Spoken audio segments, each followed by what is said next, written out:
Video like जरूर कर लीजिए और ऐसे वीडियो लगातार फ्री में पाने के लिए चैनल को तुरंत सब्सक्राइब कर लीजिए और बेल आइकन को जरूर टैप कर लीजिए ताकि आगे भी सारे वीडियो आपको मिलते रहे। यूट्यूब में फॉलो करते हैं तो प्लीज ये वाला फ्री टेलीग्राम चैनल जरूर ज्वाइन कर लीजिएगा। सारे नोटिफिकेशन सारे अपडेट यहीं पे आते हैं, ध्यान रखिए। देखिए यूपी पीसीएस 2024 का मेंस का जीएस 1 का पेपर है ये। 20 क्वेश्चन इसमें आते हैं। 10 क्वेश्चन आपको 125 वर्ड में लिखने पड़ते हैं और जिनका हर एक क्वेश्चन का नंबर होता है 8। 10 क्वेश्चन आपको लिखने पड़ते हैं 200 वर्ड में।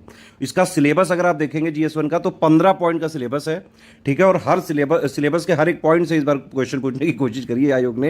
हालांकि इसमें अगर आप पेपर की सही से एनालिसिस करें तो कुछ क्वेश्चन प्रीवियस ईयर क्वेश्चन ही हैं जो 2018 के बाद के पेपर में पूछे गए हैं और कुछ जो सिलेबस के एग्जैक्ट पॉइंट हैं वहां से क्वेश्चन बनाए गए हैं। स्टडी फॉर सिविल सर्विसेज ने इसका कंप्लीट सिलेक्शन मटेरियल जो दिया था, अगर आपने वो पढ़ा होता और हमारे आंसर राइटिंग प्रैक्टिस से आपने पूरी प्रैक्टिस करी होती, पूरा पेपर आप उड़ा के आते। बिल्कुल पूरा पेपर मेरे हिसाब से जो स्टडी फॉर सिविल सर्विसेज में हम जो चीजें प्रोवाइड करते हैं, सिलेक्शन मटेरियल प्लस लगातार जो पेपर वाइज करंट अफेयर भी देते हैं और लगातार answer writing feedback, personal guidance, एक एक चीज हम बताते हैं कि कितना लिखना है, क्या लिखना है, कैसे टू द पॉइंट लिखना है, कैसे क्वेश्चन की टाइप समझनी है। देखिए अगर आपको मेंस में ज्यादा से ज्यादा नंबर चाहिए तो आपको हर एक क्वेश्चन का यह समझ में आना चाहिए कि भाई इस क्वेश्चन की डिमांड क्या है और उसके हिसाब से टू द पॉइंट आंसर सारे कीवर्ड्स को इंक्लूड करते हुए विद इन टाइम लिमिट और विद इन वर्ड लिमिट के साथ जब आप लिखेंगे तभी आप मेंस में ज्यादा से ज्यादा नंबर ला सकते हैं।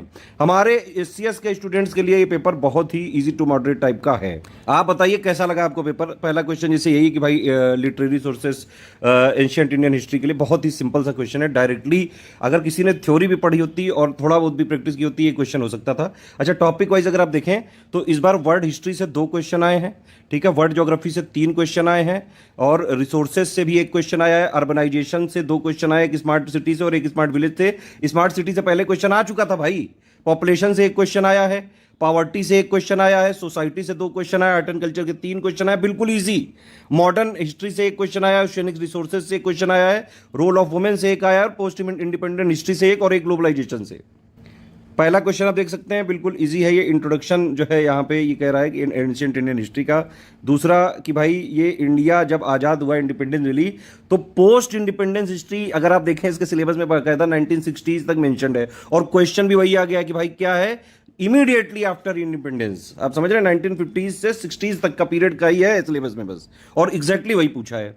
फिर नेपोलियन से रिलेटेड आया, ये पहले भी क्वेश्चन आ चुका है, बाकायदा हमने सारा नोट्स वगैरह दिया हुआ है, इसको प्रैक्टिस भी करवाई हुई है। ये तो ऐसा क्वेश्चन है कि ये मतलब एवरग्रीन क्वेश्चन है। ये कितनी बार जो है पूछा, लाखों बार पूछा जा चुका है। ये मैंने जहां तक देखा है यूपीएससी में कई बार पूछा जा चुका है, यूपी पीसीएस में पूछा जा चुका है कई बार, इवन कई सारे और स्टेट पीसीएस में भी पूछा सकता है। एवरग्रीन टाइप का क्वेश्चन है ये। वुमेन ऑर्गेनाइजेशन का क्या जो है कंट्रीब्यूशन है, ये एक डायरेक्ट क्वेश्चन आया है, सीधे सीधे सिलेबस का है ये, ठीक है। अच्छा आप ये देखिए ध्यान से कि भाई हर एक क्वेश्चन का वर्डिंग अलग है, कभी डिस्कस है, कभी एक्सप्लेन है, कभी डिस्क्राइब है ना। तो इस तरह से चीजें आपको पता होनी चाहिए। हालांकि इसमें बहुत और वैसे वाले जैसे कमेंट वाला भी है ना, क्रिटिकली एनालाइज वाला भी है, ऐसे आउटलाइन है, मेन फीचर है ना। तो इस तरह के वर्डिंग्स में के हिसाब से पता होना चाहिए कि आंसर कैसे लिखा जाता है। लगातार हमारे मेंस आंसर राइटिंग के ग्रुप चलते हैं और लगातार उसमें प्रैक्टिस कराई जाती है, बल्कि हम तो थोड़ा हार्ड टू जो है मॉडरेट टू टफ लेवल की प्रैक्टिस कराते हैं। इस टाइप के क्वेश्चन भी हम बीच बीच में देते रहते हैं। हमने अपने 7800 वाले ग्रुप में करीबन 600 क्वेश्चन विद मॉडल आंसर दिए हैं। अगर आपने जीएस 1 का वो भी देखा होता तो करीबन 60% क्वेश्चन उसी से आ गए हैं, डायरेक्ट क्वेश्चन आए हैं, ठीक है। चलिए और आगे देख लेते हैं। Main characteristic of Indian culture, सीधे सीधे थ्योरी से क्वेश्चन है ये। Use of ocean for humans, भाई ओशियनिक रिसोर्सेज जो पॉइंट है ना, अगर आपने इस सिलेबस का पॉइंट भी पढ़ लिया होता जितना हमने दिया है, आराम से इस क्वेश्चन को आप उड़ा सकते थे। 125 वर्ड में लिखना था, ध्यान रखिए, ठीक है। फिर inter relation between climate, soil और वेजिटेशन, बिल्कुल एनसीईआरटी का बेसिक कॉन्सेप्ट है ये, बाकायदा थ्योरी वगैरह में दिया गया है। स्मार्ट सिटी और उसकी मेन कैरेक्टरिस्टिक पहले का भी क्वेश्चन है, ये रिपीटेड क्वेश्चन है। सीज्मिक जोन्स ऑफ इंडिया, सारा सब थ्योरी वगैरह दिया हुआ है, सीधे सीधे पढ़ के सीधे सीधे लिखा जा सकता था। मैं तभी कहता हूं यूपी पीसीएस मेंस के सिलेबस का जो हर एक अगर टोटल जीएस 1 से लेकर 6 तक का मिला है 107 पॉइंट का सिलेबस है। सिलेबस को बाकायदा उसकी बेसिक जो स्टैटिक जीएस है वो आपको पता होना चाहिए, उसके करंट अफेयर अपडेट पता होने चाहिए। इतना भी अगर आप कर रहे होते, आंसर राइटिंग प्रैक्टिस मान लो नहीं भी किए होते तो बहुत सारे क्वेश्चन फिर भी आप कर सकते थे। हालांकि आंसर राइटिंग प्रैक्टिस के बिना मेंस निकालना बिल्कुल इंपॉसिबल चीज है, क्योंकि आप पढ़ चाहे जितना लो, जब तक आप उसको खुद लिखने की प्रैक्टिस नहीं करोगे। जैसे हमारी टीम है 9 साल से एक्सपीरियंस्ड है, हम लगातार लोगों को गाइड करते हैं। हमारे अंडर गाइडेंस में एसडीएम डीएसपी सहित हर बार टॉप रैंक जाती है। यूपी पीसीएस के पिछले 9 साल में सबसे ज्यादा सिलेक्शन होते रहे स्टडी फॉर सिविल सर्विसेज से, प्री में ही नहीं मेंस में भी। मेंस का हम ज़्यादा जो है इसमें दिखाते नहीं हैं, लेकिन मेंस में जितना हम करा देते हैं, अगर वो कोई एग्जैक्टली फॉलो कर ले, पूरा का पूरा जीएस 1 से लेकर 6 तक का सारे क्वेश्चन अटेम्प्ट करके आ सकता है। फिर देखिए फ्रेंच रिवॉल्यूशन का क्वेश्चन आ गया, बहुत जो है रिपीटेड क्वेश्चन है ये। फिर उसके बाद रिवोल्यूशनरी जो मूवमेंट हुआ था बंगाल में, उसके जो है डेवलपमेंट के बारे में बताना है ना, ये भी नॉर्मल सा क्वेश्चन है। मेन फीचर संगम पीरियड लिटरेचर, सीधे सीधे बेसिक क्वेश्चन। इंडियन सोसाइटी का क्वेश्चन आ गया, है ना। फिर causes and consequences of poverty, ये तो बिना पैदा हुआ बच्चा भी बता सकता है। मतलब ये बचपन से हम लोग एनसीईआरटी वगैरह अगर आपने पढ़ी होगी, 9th 10th 11th 12 वाली भी बेसिक बुक भी पढ़ी होगी, तो आप आराम से बता सकते हैं। फिर रीजनलिज्म से रिलेटेड एक क्वेश्चन आ गया, पॉपुलेशन से रिलेटेड एक क्वेश्चन आ गया, तो आना ही था। कितने सारे आर्टिकल लगातार आते रहते हैं हमारे जो मेंस के करंट अफेयर में, हमने कितने बार इस टॉपिक को कवर किया हुआ है। स्मार्ट विलेजेस का क्वेश्चन आ गया, है ना।